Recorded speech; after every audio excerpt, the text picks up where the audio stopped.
Welcome back to the Marvel Movie Minute, a daily podcast which will explore the films of the Marvel Cinematic Universe 1 minute at a time. In this, our fourth season, we're looking at Kenneth Branagh's 2011 film Thor. I'm Matthew Fox from the Star Wars Universe podcast. And I'm Andy Nelson from the Next Reel Film podcast.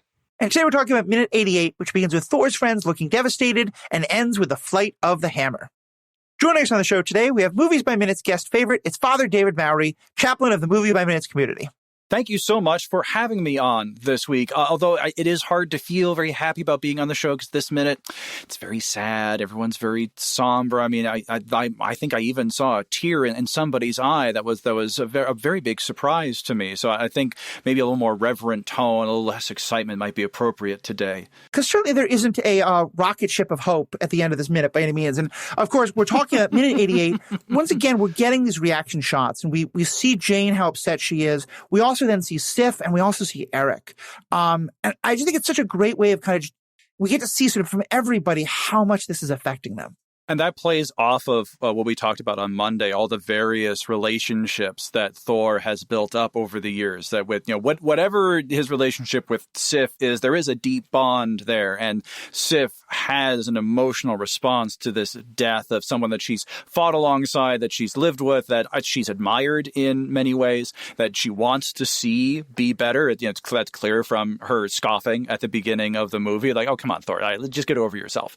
You see that in Eric as well, who has formed this kind of brothers in arms kind of relationship there. And through Thor and Eric's mutual affection and love for Jane, there's that bond there as well, because Eric is having his heart broken twice over. Not only is he upset about Thor's death, he's upset for Jane as well, because he cares very deeply for her. He is a surrogate father for her in a big way. And so there's a double pang of grief here for him. And that alone, I think, I love that you pointed out, because that shows how much the relationship has grown, because it was not that long ago that Eric's desire to protect Jane as kind of semi-paternal mentor figure was telling him, Thor, you got to get out of town so you don't hurt Jane.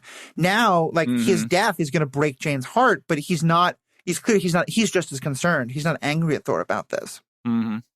So then we do get the cut back to Loki. And I love it here because Loki just kind of looks for a second and then turns away. And then we see the Destroyer do almost the exact same thing, which I think is we're not getting into the D&D specifics of it, but we're definitely kind of getting the sense that the Destroyer's doing what he's doing. What do you think Loki's thinking in this moment? I think Loki he's done. He's over it.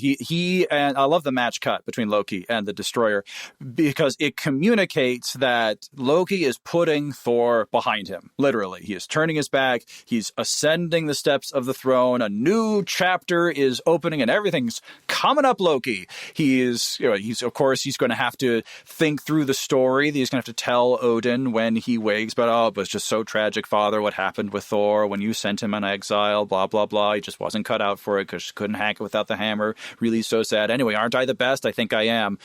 Anyway, so there's a finality and a purpose that's now being manifest, and he's going to stride confidently up those stairs and sit on the throne. It also does kind of continue that emphasis that there is some sort of a connection between him and the Destroyer in the movement, Yeah. And maybe I'm just the one who's seeing this. Fans, as always, we'd love to hear from you.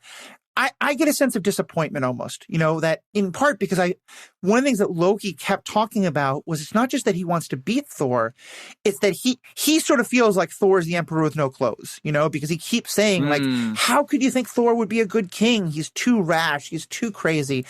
And one of the things I think he's wanted this whole time is not just to have the power that Thor has, but to have everyone say, Loki, you're right. Thor wouldn't be a good king. You would be a better king. And here, it's kind of what we were talking about before, where, O death, is now thy sting. Loki has won. He's gotten to kill Thor. And what's happening is everyone is rushing around showing, oh, God, we're so concerned for you, Thor. And to me, kind of what I see in this moment is Loki being like, it's done. It's over. And some element of I thought this would feel great. I thought this would have that great, yes, I won. But instead, it's just all right, it's done. The people are still crying over him. Let's just go forward. Although it is a pretty, the way that he turns back to the throne, there's definitely some movement in that. Like there's a little bit of like a I don't know, a little bit of kind of like kingly determinism, like he definitely seems to be living the position. And I think that's highlighted by the two guards that are there in the throne room. Were it only Loki in this, once again, Dutch angle shot, I would believe a little more self-reflection from Loki, a little bit of sense of loss. But with the presence of those two guards as symbols of his new state and importance and authority, it's hard to feel that much sympathy for Loki because we don't have him isolated. In the shot. The other thing that I thought of in looking at these throne guards is like, I wonder what the pay is like as a throne guard on Asgard. I mean, do they get medical benefits? Does Asgard even have dentists? Do they need dentists? Thor certainly would if they portrayed that hit accurately. Boy, after this hit, yeah. It's funny. I had a similar question of what are they thinking? Yeah. And do the guards have to sign an NDA? Do they get to go tell their friends, oh my God, Loki just killed Thor? Because we've talked about how no one's probably going to see this. Loki now gets to control the story. But I kind of wonder, like, what about the guards? Are they just sworn to silence? They're never going to tell what they see? Or what's the story there? Yeah, it's like our conversations about the guards, like when they were behind the door listening to Odin and Loki have their big fight down in the vault. There's just like all these conversations that I feel like it's part of the job. Like they have to have this royal silence that they, like you'd think like even in the guards like in England, different royal palaces and such. But yeah, inevitably you think, there are some potential loose lips out there. Well, the funny part of that is now how much do we know about Diana or Nancy Reagan or any of these people because Secret Service agents and Buckingham Palace guards are all publishing their own books now. So Exactly. Well, I imagine that Loki is not unpopular amongst certain of the guard in Asgard. I mean, Loki has a silver tongue. He is a charismatic fellow when he wants to be, and I'm sure that his transition to the throne has been made so much easier by having sympathetic guards who are loyal to Loki and are happy, like, oh, thank goodness Loki's on the throne, because that Thor was such an idiot. I don't have a hard time imagining that even the people were politely clapping when Thor was getting sworn in, who were looking over at Loki like, boy, gosh, wish it was you. Because I know Loki, he plays all the angles. I'm sure he was sowing seeds of that and finding sympathetic ears. They may have, some people are like, thank God, this means we don't have to go back to war with the Jotunheims. We don't have a whole bunch of ice giants coming to kill us. Exactly. Yeah. Right? Yeah. So then we get more of the reaction shots of all the people who are, devastated by this. And I have to say the one that hit me most was Darcy. Because she has been the most irreverent. She's been the most devil-may-care. She was the one who, while Jane was just like, sneaking glances, was just outright staring at the beautiful man with his shirt off. And seeing her affected, it just really, to me, hits like just how much of an effect Thor's had on the lives of these people who's only known for maybe 72 hours or so. Yeah, it's great acting by Kat Dennings here because her face is crumpling. She's in that pre-crying scrunching of the face, which only comes from a place of very deep emotion. She's not trying to cry. Her body is starting to evoke that sense of sorrow. And yeah, it's great to see the scene being played so straight. When the comedic characters like Darcy and Volstagg are sad, and when the clowns are sad, holy smokes, this is serious. We don't see Volstagg reaching for some food to settle his emotions. He's not stress eating at all. What I love about this particular set of shots here, Jane, Darcy, Volstagg, and then when we had been seeing Thor like in this dead state, we've been seeing Jane kind of over her shoulder. Then what I find really interesting, we cut to this shot of Thor, and it's just a little bit closer. We don't see any of Jane. He's dead, and actually, there's kind of a shadow on his face. Presumably it's Jane, even though we don't see her in the shot.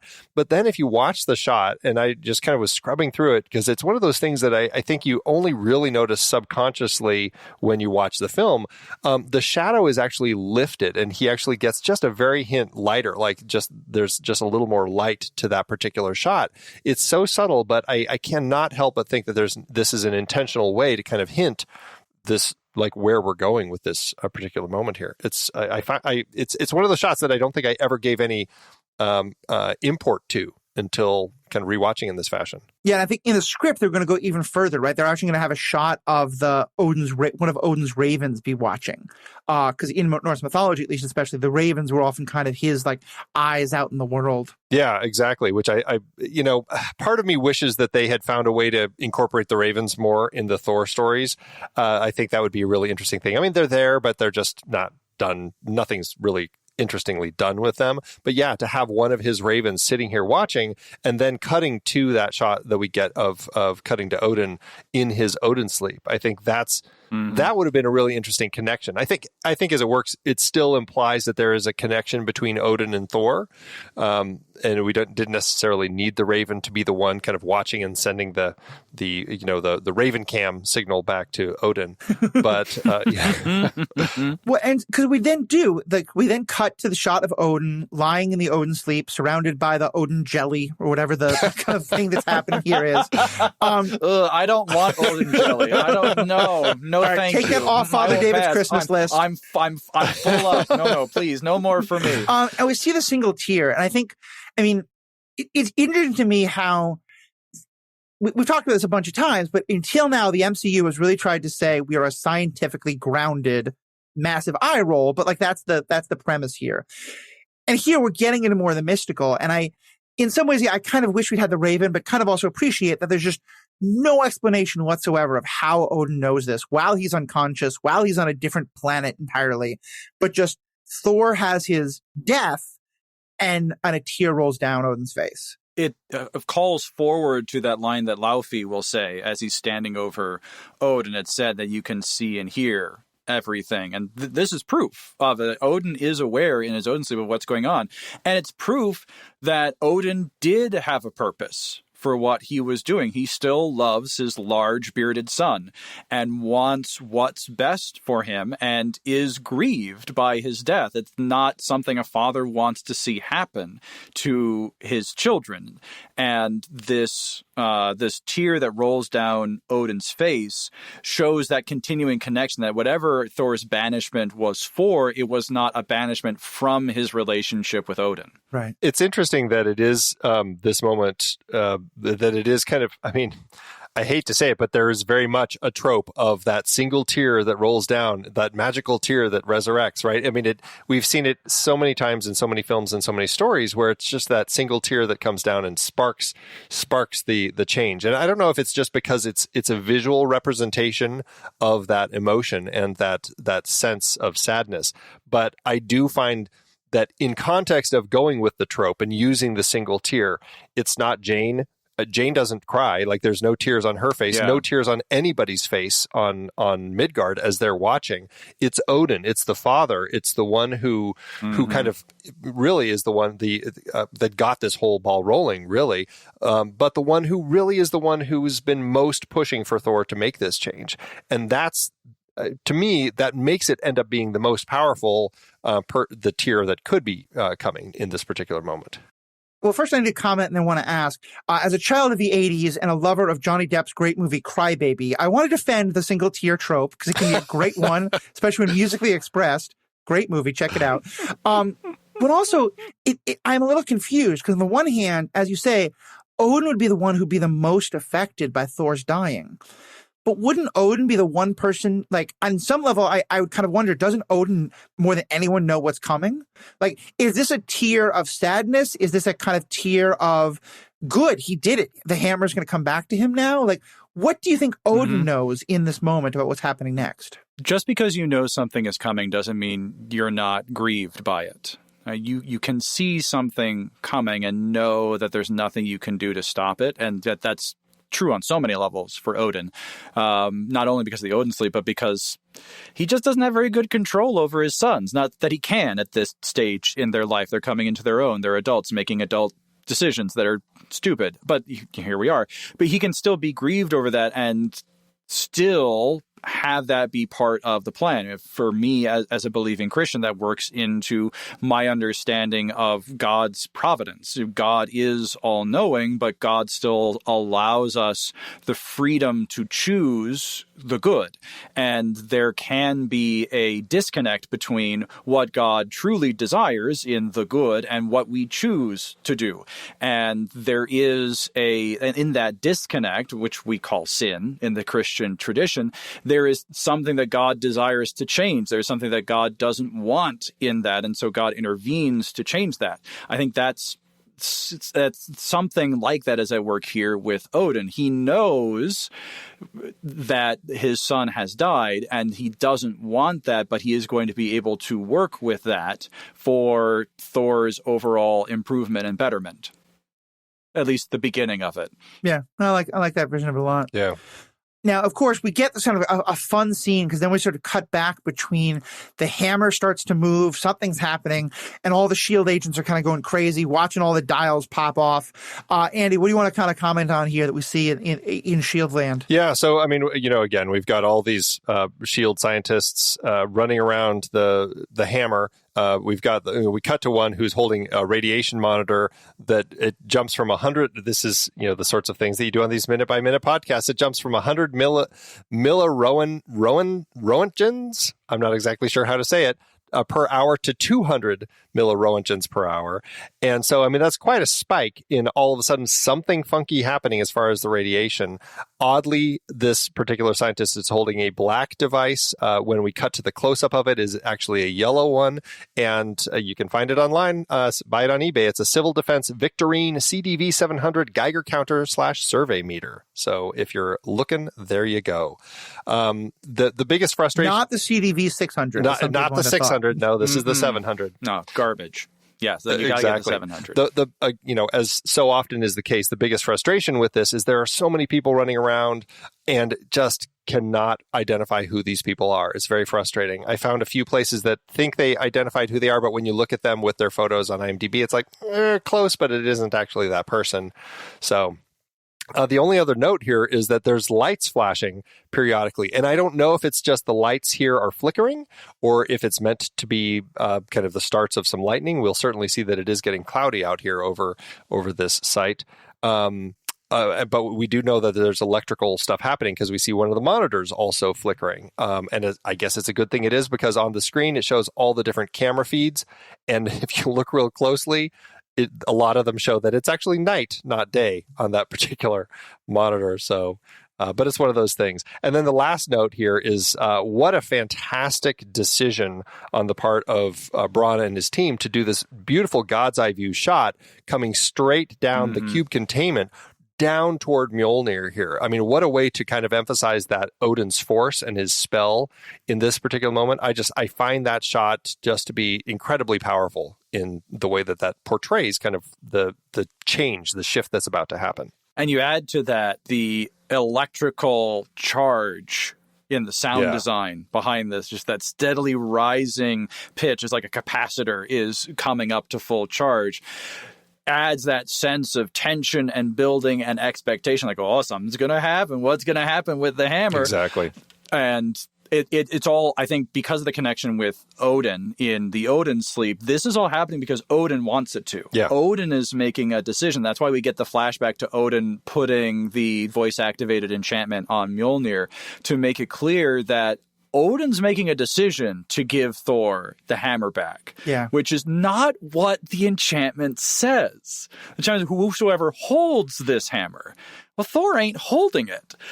Odin's making a decision to give the hammer back in this moment because Thor doesn't, at this point, Thor doesn't even know that's what he has to do.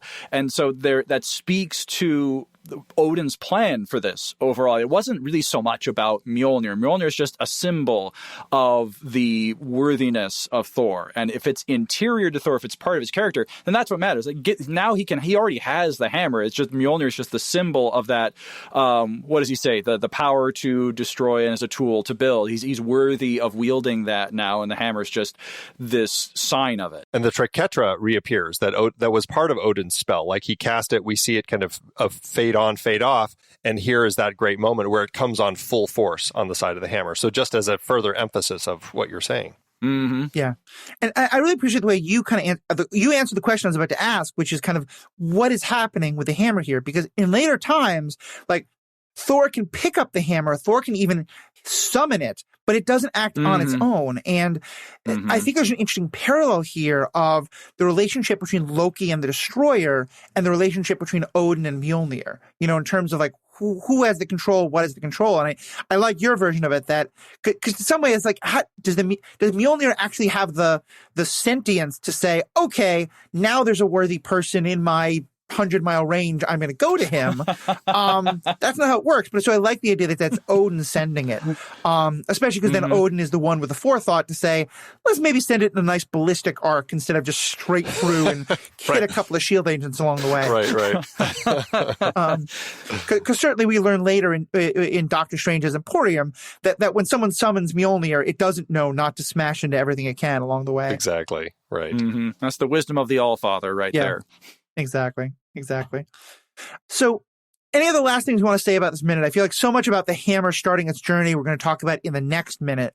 But is there anything else we want to get into right now? I just want to say, we cut to that shot of the shield crater base as we're getting ready to kind of watch what's going on with Mjølnir and everything. And I feel like, especially during the day, it just does not play well on film. It just looks like, I don't know, it just looks like a bunch of lights set up, and it has no sense of power. And so the crater base looks cool when it's darker, when you're looking at it from overhead and you kind of see the hamster cage and everything.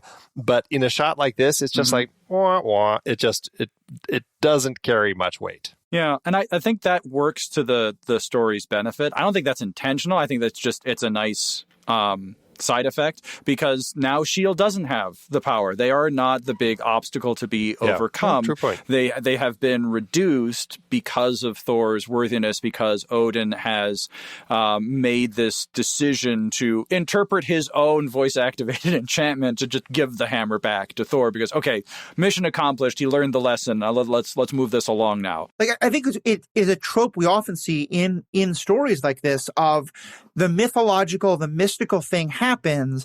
And so people come in and try to scientifically study it. They try to figure out, is it 1 million or 200 molecule, whatever it was, and like, what does the Scouter say about its power? Yeah, level? exactly. The 700, remember? Like, and to me, there's a real, I love this element because what it shows is like how irrelevant all this is, that like S.H.I.E.L.D. is very powerful. S.H.I.E.L.D. could help take down the enemies at the end of Iron Man 2, the rogue suits and the like. S.H.I.E.L.D. can take all of Darcy's research, but in the face of this Asgardian mystical power of the hammer, they're just ants scurrying around without anything to do, and I just thought that comes through so well.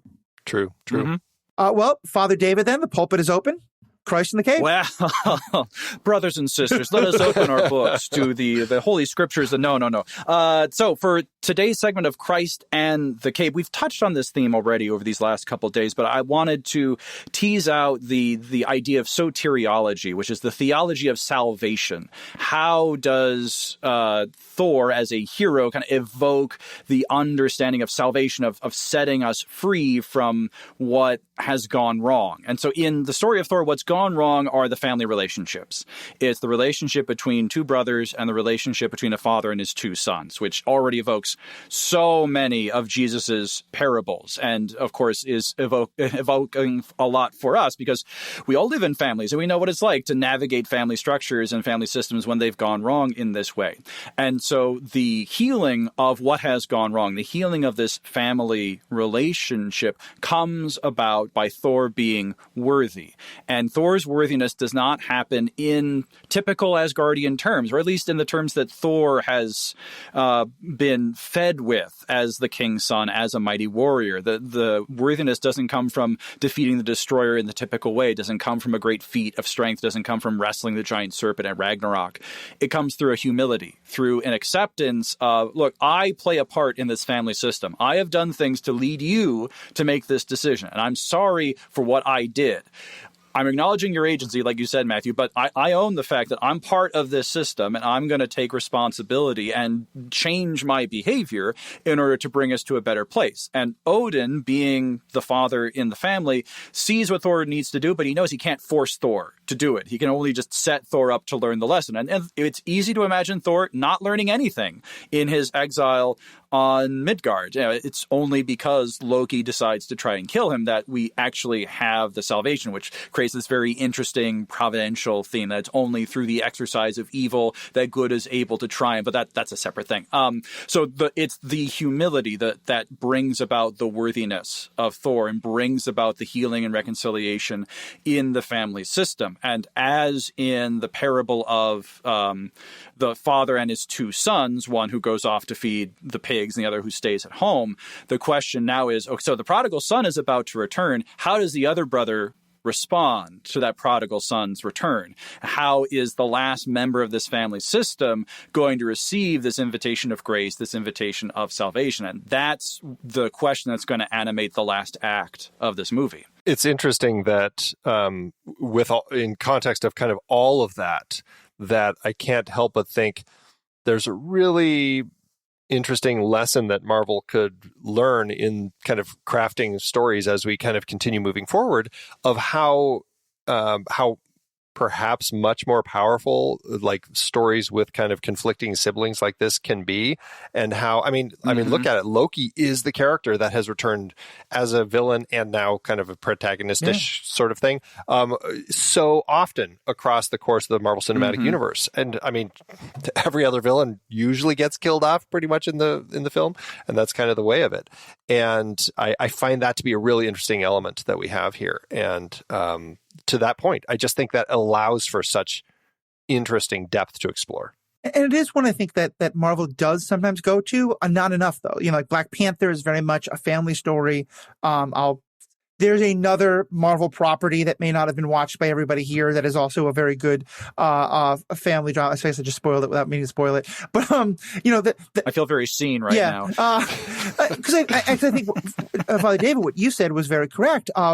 I've never been an Asgardian god of thunder, but I've fought with my father. Most of us have siblings or parents or children that when some of the Shakespearean experts who came on before, that's what makes Shakespeare so relevant. Like we've had, if you're a parent of an ungrateful child, King Lear can be incredibly relevant to you. Or if you've been an ungrateful child, like either place on that side or however it is. So yeah, and that's what I really appreciate the way you're kind of tying that together, because these are themes that we see so often. And it's just to me, it's so fascinating seeing how we take one set of stories of the Christological stories and look at them with that lens through Thor. And just there's so much more that comes to light. Really interesting. All right. Well, I think that's probably a good time to wrap things up. Father David, you spoke to my heart, and I know one of your other podcasts about Star Wars and The Last Jedi, which is I adore because I think it's a great movie and also kind of gets into more the theology of the Force and the spirituality of the Force than most other things, and is most controversial. But this is kind of a good moment. Tell us more about kind of what are some of the other geeky fandoms that you've kind of touched on a lot that you go back to in your podcasting. In my podcasting, I'm always happy to be on Star Wars Minute. Hello, Pete and Alex. I hope you're listening. Always happy to go back on their show. I love Indiana Jones Minute. I think those guys have a lot of fun. And one of my big war horses for Indiana Jones and the Kingdom of the Crystal Skull was that movie moved away from the religious themes that were animating the first three movies, I think to Crystal Skull's detriment. But you can listen to my appearance on Indiana Jones Minute and the Kingdom of the Crystal Skull to hear me talk about that. And the other big one for me is Marvel. The superhero stories they spark that same joy of mythology that I had as a kid, reading the stories of Greek heroes and Greek gods and Thor. These are our modern myths. Yeah. And I so appreciate the high emotion and the heightened scenarios that allow for conversation around these deeper things, around family relationships, around salvation, around the burden of life given back to you, like Andy and Pete and I talked about in the Iron Man minutes, where Tony is struggling with the fact that, well, I'm alive now. Now what do I do? Because I feel like there's something I'm called to do now. And I think these early Marvel movies are wrestling with these kinds of things. I think Marvel Cinematic Universe disappears up its own butt a little bit as it goes on, where it just kind of gets too invested in the Marvel story and not telling a story about humanity. But that's for like phase 2, phase 3, Father David, Christ in the Cave stuff. Exactly. Well, yeah, I love that. so much. Like I've talked on other podcasts, not on this one, but that I was not raised Christian, and in many ways, my first introduction to the Jesus stories, I was like, oh, this guy sounds a lot like Yoda. I can get behind this. I was a Jedi before I was a Christian. So yeah, I love just hearing all the way these connections, and we'll definitely have you on a lot of the other podcasts. I also have a Star Wars podcast that we'll get you on. But thank you so much for being a part of this. Andy, thank you as always to our fans. Thank you so much. You make this possible, and have a great day. Until next time, true believers.